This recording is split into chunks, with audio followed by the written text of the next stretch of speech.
नमस्कार दोस्तों, स्वागत है आपके अपने YouTube चैनल डिजिटल मदद में। अगर आप चैनल पे पहली बार वीडियो देख रहे हैं तो चैनल को सब्सक्राइब कर लो और इसी के साथ में बेल आइकन को ऑन कर लो और वीडियो को ज़्यादा से ज़्यादा शेयर करना।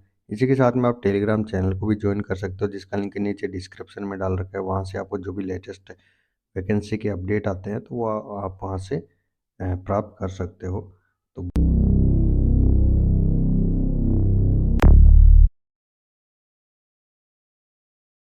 बात करते हैं हम एक और लेटेस्ट वैकेंसी के बारे में जो निकाली है। राजस्थान कर्मचारी चयन बोर्ड द्वारा वैकेंसी जारी करी गई है, जिसका नोटिफिकेशन जारी हुआ था 5 मार्च 2024 को। और जो ये भर्ती रहने वाली है, कनिष्ठ अनुदेशक के विभिन्न पदों हेतु सीधी भर्ती 2024 के लिए रहने वाली है। तो अब बात करते हैं ये भर्ती कौन कौन से पदों के लिए रहने वाली है। तो पहली पद आता है कनिष्ठ अनुदेशक कंप्यूटर प्रयोगशाला के लिए, जो कि इसके अंदर जो पद निकाले हैं 164 पद निकाले हैं गैर अनुसूचित क्षेत्र के और 38 पद निकाले हैं अनुसूचित क्षेत्र के। टोटल करके 202 पोस्ट के लिए रहने वाली है। सेकंड आती है कनिष्ठ अनुदेशक रोजगार योग्यता कौशल के लिए, जो कि गैर अनुसूचित क्षेत्र के लिए 146 पोस्ट रहने वाली है और अनुसूचित क्षेत्र के लिए 12 पोस्ट रहने वाली है। तो इस तरीके से 158 पोस्ट इसकी रहने वाली है। नेक्स्ट पोस्ट आती है कनिष्ठ अनुदेशक अभियांत्रिकी ड्राइंग के लिए, जो कि गैर अनुसूचित क्षेत्र के लिए 82 पोस्ट रहने वाली है और अनुसूचित क्षेत्र के लिए 18 पोस्ट रहने वाली। तो टोटल करके ये 100 पोस्ट इसकी रहने वाली है। नेक्स्ट पोस्ट आती है कनिष्ठ अनुदेशक कार्यशाला गणना एवं विज्ञान के लिए, जो कि पोस्ट आती है। और जो ये रहने वाली है, पद रहने वाले गैर अनुसूचित क्षेत्र के 199 पद रहने वाले और अनुसूचित क्षेत्र के 20 पद रहने वाले। तो टोटल करके 219 पदों पे वैकेंसी जारी की गई है। तो टोटल करके ये पोस्टें रहने वाली है 679 पोस्ट रहने वाली है। 679 पोस्ट इसकी रहने वाली है कनिष्ठ अनुदेशक के लिए। अब बात करते हैं आपको अप्लाई कैसे करना है उसके बारे में, जो कि आप अप्लाई कर सकते हो SSOI ID के माध्यम से आपको अप्लाई करना रहेगा, जो कि वन टाइम रजिस्ट्रेशन के थ्रू अप्लाई करना रहेगा। और जिन भी कैंडिडेट ने वन टाइम रजिस्ट्रेशन कर रखा है उनको वन टाइम रजिस्ट्रेशन करने की ज़रूरत नहीं पड़ेगी। अब बात करते हैं इसकी जो कि वन टाइम रजिस्ट्रेशन करने का शुल्क रहने वाला है उसके बारे में, जो कि सामान्य वर्ग और क्रीमिलेयर श्रेणी के अन्य पिछड़े वर्ग और अति पिछड़े वर्ग के जो कैंडिडेट है उनको 600 रुपये पे करना पड़ेगा। और राजस्थान के नॉन क्रीमिलेयर श्रेणी और अन्य अति पिछड़े वर्ग के जो कैंडिडेट है और अनुसूचित जाति के जो कैंडिडेट हैं उनको 400 रुपये पे करना पड़ेगा। इसी के साथ में जो डिसेबल्ड कैंडिडेट है उनको 400 रुपये पे करना पड़ेगा। अब बात करते हैं इन पोस्टों के बारे में, जो कि किस तरीके से ये डिवाइड करी गई है। जो कि कनिष्ठ अनुदेशक कंप्यूटर प्रयोगशाला की, जो कि गैर अनुसूचित क्षेत्र के लिए यहाँ पे 164 पद निकाले थे, जो कि सामान्य कैटेगरी के लिए यहाँ पे 43 पद रहने वाले, सामान्य महिला के 12 रहने वाले, विधवा के लिए 5 और परित्यक्ता के लिए 1 पोस्ट रहने वाली। इसी तरीके से अनुसूचित जाति के लिए यहाँ पे सामान्य की 19, सामान्य महिला की 5 और विधवा के लिए 2 पोस्ट रहने वाली। और अनुसूचित जनजाति के लिए यहाँ पे 14 पोस्ट रहने वाली, सामान्य महिला के लिए 4, विधवा के लिए 1 पोस्ट रहने वाली। और अन्य पिछड़ा वर्ग के लिए यहाँ पे 24 पोस्ट रहने वाली है और महिला के लिए 7 और विधवा के लिए 3 पोस्ट यहाँ पे रखी गई है। और अति पिछड़े वर्ग के जो कैंडिडेट हैं उनके लिए सामान्य की 6, सामान्य महिला की 2 रहने वाली है। और इसी तरीके से आर्थिक रूप से कमजोर वर्ग के जो कैंडिडेट हैं उनके लिए 12, सामान्य महिला की 3 और विधवा के लिए 1 पोस्ट यहाँ पे रहने वाली है। इसी तरीके से इसके अंदर हॉरिजेंटल आरक्षण जो रिजर्वेशन होता है उसकी भी पोस्ट निकाली गई है। B/LU के लिए 2 पोस्ट रहने वाली है, HI के लिए 2 पोस्ट रहने वाली है, LD/CP कैटेगरी के जो कैंडिडेट है डिसेबल उनके लिए 2 पोस्ट रहने वाली है, ID/MI/SLD इनके लिए 1 पोस्ट रहने वाली है। इसी तरीके से भूतपूर्व सैनिक की पोस्ट भी इनमें डिवाइड करी गई है, जो कि जनरल के लिए 7 रहने वाली है, SC की 3, ST की 2, OBC की 4 और MBC के लिए 1 पोस्ट रहने वाले और EWS के लिए 2 पोस्ट यहाँ पे रखी गई हो। इसी के साथ में उत्कृष्ट खिलाड़ी की यहाँ पे 3 पोस्ट यहाँ पे रखी गई है। इसी के साथ ही हम बात करते हैं इसकी जो कंप्यूटर अनुदेशक प्रयोगशाला, जो कि अनुसूचित क्षेत्र के लिए यहाँ पे 38 पोस्ट निकाली थी, सामान्य के लिए यहाँ पे 14, महिला के लिए 5, विधवा के लिए 1 और अनुसूचित जाति के लिए यहाँ पे 1 पोस्ट रखी गई है सामान्य की। और अनुसूचित जनजाति के लिए यहाँ पे 12 पोस्ट रखी गई है और सामान्य महिला के लिए 4 पोस्ट और विधवा के लिए 1 पोस्ट यहाँ रखी गई है। हॉरिजेंटल आरक्षण के लिए भी बात करते हैं तो यहाँ पे B/LV के लिए 1 पोस्ट रखी गई है, HI के लिए 1 रखी गई है और भूतपूर्व सैनिक के लिए यहाँ पे ST की 2 पोस्ट यहाँ रखी गई है। इसी के साथ हम बात करते हैं नेक्स्ट पोस्ट की जो कनिष्ठ अनुदेशक रोजगार योग्यता कौशल के लिए यहाँ पे रखी गई थी, जो आती है 146 पोस्ट रखी गई थी। सामान्य के लिए 38, सामान्य महिला के लिए 11, विधवा के लिए 4, परित्यक्ता के लिए 1 और अनुसूचित जाति के लिए यहाँ पे सामान्य की 17, महिला की 5, विधवा के लिए 1, अनुसूचित जनजाति के लिए यहाँ 12 और सामान्य महिला की 4 और विधवा के लिए 1 पोस्ट रखी गई है। और अन्य पिछड़ा वर्ग के जो कैंडिडेट है, सामान्य की 21, सामान्य महिला की 7 और विधवा के लिए 2 पोस्ट रखी गई है। और अति पिछड़ा वर्ग के जो कैंडिडेट है, सामान्य के लिए 5, महिला के लिए 2 और आर्थिक रूप से कमजोर वर्ग के जो कैंडिडेट है 10 रखी गई है सामान्य के लिए, महिला के लिए रखी गई है 3, विधवा की रखी गई है 1 और 12 जिले के जो शहरी जनजाति के कैंडिडेट हैं उनके लिए यहाँ पे सामान्य की 1 पोस्ट यहाँ रखी गई है। ओरिजेंटल आरक्षण की बात करते हैं तो यहाँ पे रखी गई है बी के लिए 2 पोस्ट रखी गई है, एचआई के लिए 1 पोस्ट रखी गई है, एलडी के लिए 1 और आईडी के लिए 1 और भूतपूर्व सैनिक की बात करते हैं तो यहाँ पे जनरल के लिए 6, एससी के लिए 2, एसटी के लिए 2 और ओबीसी के लिए 3 पोस्ट रहने वाली है और ईडब्ल्यूएस के लिए 1 पोस्ट यहाँ रखी गई है। उत्कृष्ट खिलाड़ी की यहाँ पे 2 पोस्ट रहने वाली है। बात करते हैं इसके जो अनुसूचित क्षेत्र की, तो यहाँ पे 12 पोस्ट रखी गई थी। 12 पोस्ट में से सामान्य की 5 रखी गई है, महिला की 2 और अनुसूचित जाति के लिए यहाँ पे कोई भी पोस्ट डिवाइड नहीं करेगी और अनुसूचित जनजाति के लिए यहाँ पे 4 पोस्ट रखी गई है, महिला के लिए 1 पोस्ट रखी गई है।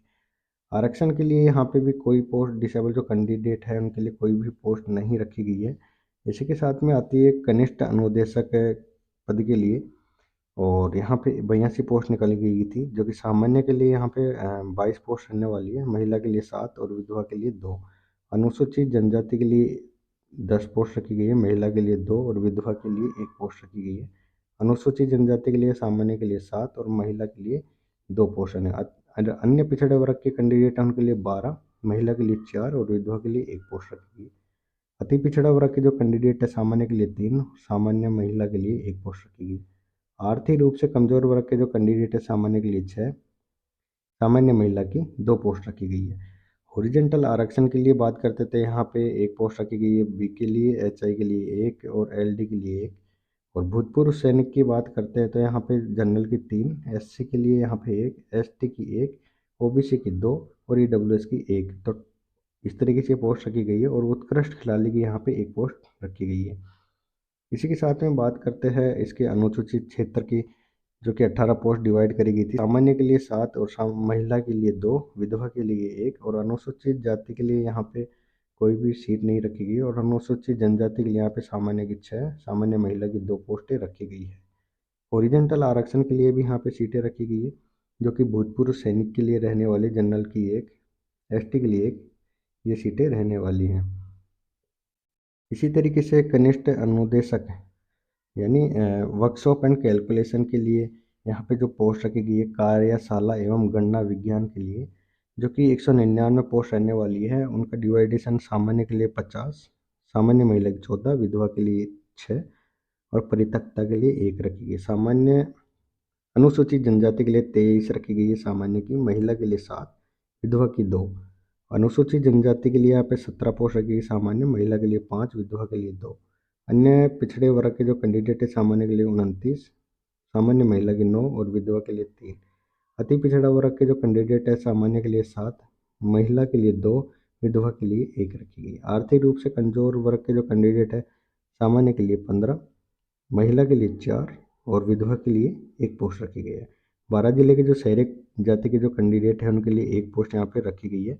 और हॉरिजेंटल आरक्षण की बात करते हैं तो बी के लिए 1, एचआई के लिए 2 और एलडी के लिए 2 और आईडी के लिए 2 पोस्ट रखी गई है। भूतपूर्व सैनिक के लिए यहाँ पे जनरल की 9 पोस्ट रखी गई है, एससी के लिए 4, एसटी के लिए 3, ओबीसी के लिए 5 और एमबीसी के लिए 1 पोस्ट रखी गई है और ईडब्ल्यूएस के यहाँ पे 2 पोस्टें रखी गई है। उत्कृष्ट खिलाड़ी के लिए यहाँ पे 3 पोस्ट रखी गई है।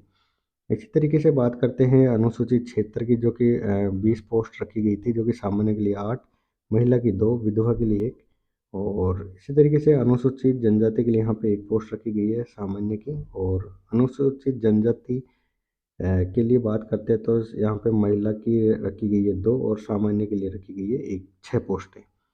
और इसी तरीके से बात करते हैं इसके हॉरिजेंटल आरक्षण की, जो कि एलडी के लिए यहाँ पे 1 पोस्ट रखी गई है और भूतपूर्व सैनिक के लिए यहाँ पे जनरल की 1 रखी है, एसटी के लिए 1 पोस्ट रखी है।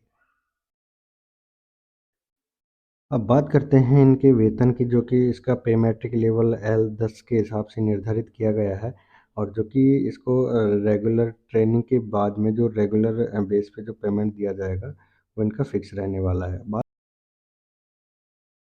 बात करते हैं इनकी शैक्षणिक योग्यता के बारे में। कनिष्ठ अनुदेशक के लिए यहाँ पे रखी गई है, जो कि सेकेंडरी पास की हुई होनी चाहिए, जो कि राज्य से बोर्ड पुरानी स्कीम के अधीन सेकेंडरी पास की हुई होनी चाहिए, या फिर 10+2 स्कीम, जो कि 10+2 पास की हुई होनी चाहिए। और बात करते हैं इसके टेक्निकल क्वालिफिकेशन की, जो कि इसके अंदर किसी भी मान्यता प्राप्त विश्वविद्यालय बोर्ड से व्यवसाय स्नातक कंप्यूटर विज्ञान या अभियांत्रिकी प्रौद्योगिकी, जो कि कंप्यूटर इंजीनियरिंग या फिर कंप्यूटर से बीटेक या फिर कंप्यूटर एप्लीकेशन के द्वारा अपना ग्रेजुएशन किया हुआ होना चाहिए। बात करते हैं नेक्स्ट पोस्ट की, जो कि कनिष्ठ अनुदेशक रोजगार योग्यता कौशल के बारे में, जो कि इसके अंदर क्वालिफिकेशन मांगी गई है, जो कि एमबीए किया हुआ होना चाहिए, जो कि किसी भी रिकॉग्नाइज इंस्टीट्यूट या यूनिवर्सिटी से होना चाहिए, जो कि भारत के अंदर ही विश्वविद्यालय से मान्यता प्राप्त होनी चाहिए।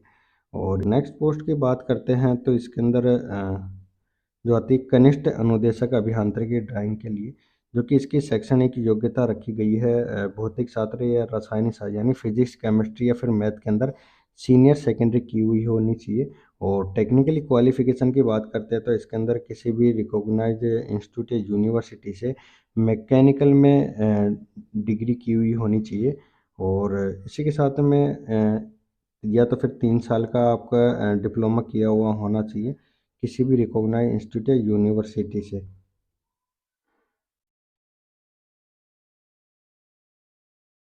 बात करते हैं नेक्स्ट पोस्ट की, जो आती है कनिष्ठ अनुदेशक कार्यशाला व गणना एवं विज्ञान के लिए, जो कि इसके अंदर भी केमिस्ट्री फिजिक्स से 12 पास की हुई होनी चाहिए। और शैक्षणिक क्वालिफिकेशन की बात करते हैं तो इसके अंदर आप ग्रेजुएशन की हुई होनी चाहिए, या तो बीई या बीटेक किया होना चाहिए, जो कि मैकेनिकल से किसी भी स्ट्रीम मतलब मैकेनिकल की स्ट्रीम या फिर ऑटोमोबाइल स्ट्रीम से पास किया हुआ होना चाहिए, तो वो कैंडिडेट इसके लिए एलिजिबल रहने वाला है। और इसी के साथ में जो भी इंटरेस्टेड कैंडिडेट है जिनको फॉर्म अप्लाई करना है वो SSO ID के माध्यम से अप्लाई कर सकते हैं। और ऐसे ही लेटेस्ट अपडेट के लिए आप चैनल के साथ बने रह सकते हैं। वीडियो अगर आपको अच्छा लगा तो लाइक करना, चैनल को सब्सक्राइब करना। धन्यवाद।